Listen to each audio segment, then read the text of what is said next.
Hey guys, so I just wanted to compare here the Nokia 216 in the middle with the Nokia 230 and the Nokia 150. You can get all these for a very affordable price, and I wanted to compare the specs, the build quality, etc. See if it's worth paying a little bit more or less here for the 230, or you could also go down right to the basic 150 phone. And while they all might look the same, they do have actually some differences and interesting things. Before you say why isn't the screens on these two, it's because we've had some fun with them, and I don't think they are as good as they were when they were new, shall we say. But they still work and make some weird noises, so I assume there's some life in them. But for now, we're just going to turn them off and talk about the differences here. So first things first, let's talk about build quality. I think the build quality is probably the best on the 230 here by far. I mean, it just feels so much nicer in the hand in terms of this aluminium kind of back here. It feels quite as good as some high-end Android phones actually, in terms of the build. The actual buttons as well feel nicer to press. You can see the buttons go like square and join up, whereas on the others they're separate. So you have a really nice kind of feel as you like using your finger across them, which is good. You're also getting front-facing flash on the 230, similar to the 216, but we don't get that on the 150, unfortunately. I think the screen is a little bit bigger as well on the 230, as you can see.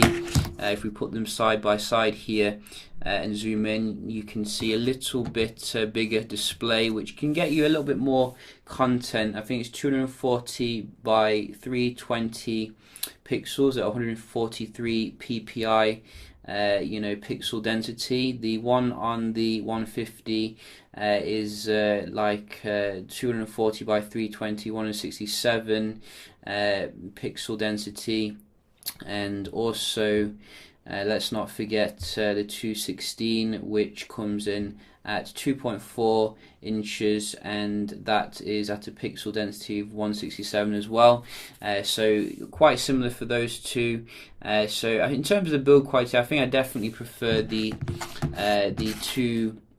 230 here. I mean, it's not really that much more, and you're getting a nicer feeling in the hand. I mean, these two do feel quite nice in themselves, but I think they feel a bit plasticky, in terms of the build quality.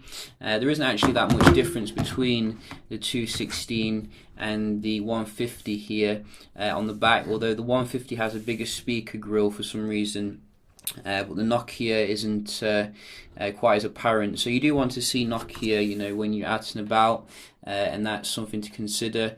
They both do have a flash on the back though, which is good overall, but go for the 230 if you're into your build quality. By far the nicer in terms of that. Other things to consider here is the dual SIM support. The 230 actually does support the dual SIM.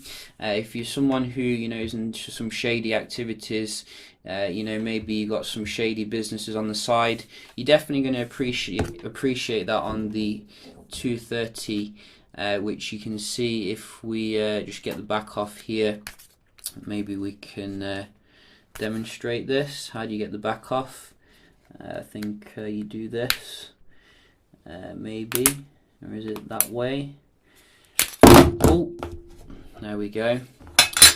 So you can see if we get this back off and the battery out, you do get two compartments here for a like another SIM. They do take, I think, standard micro SIM, so do bear that in mind. Or is it the standard size SIM?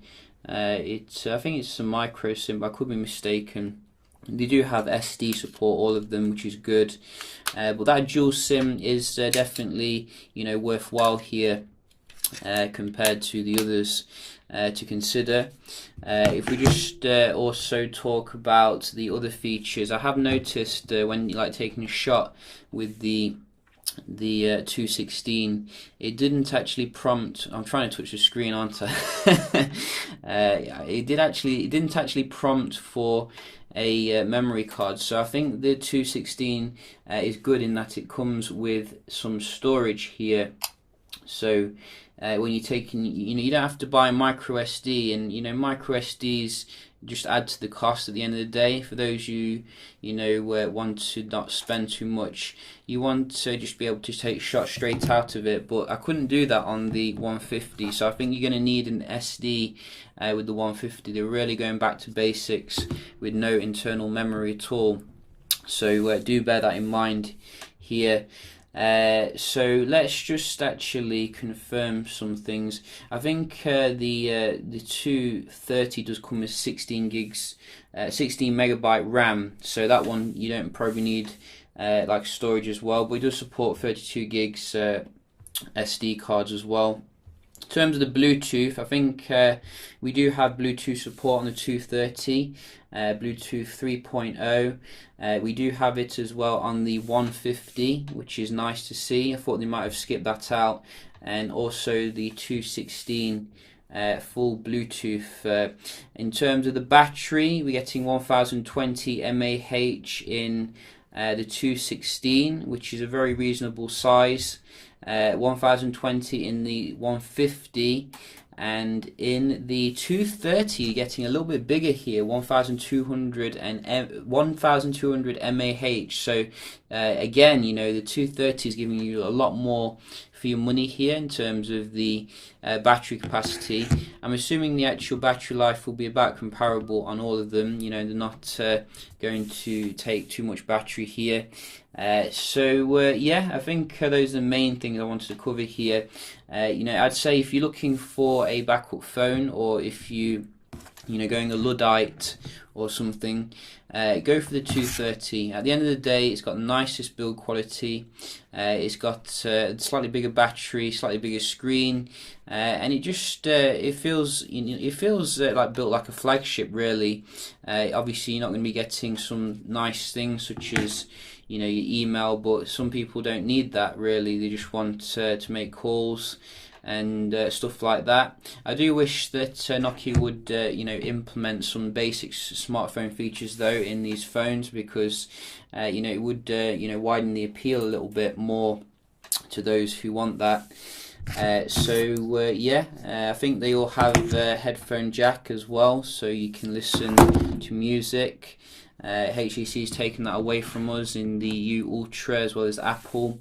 These are still keeping with that.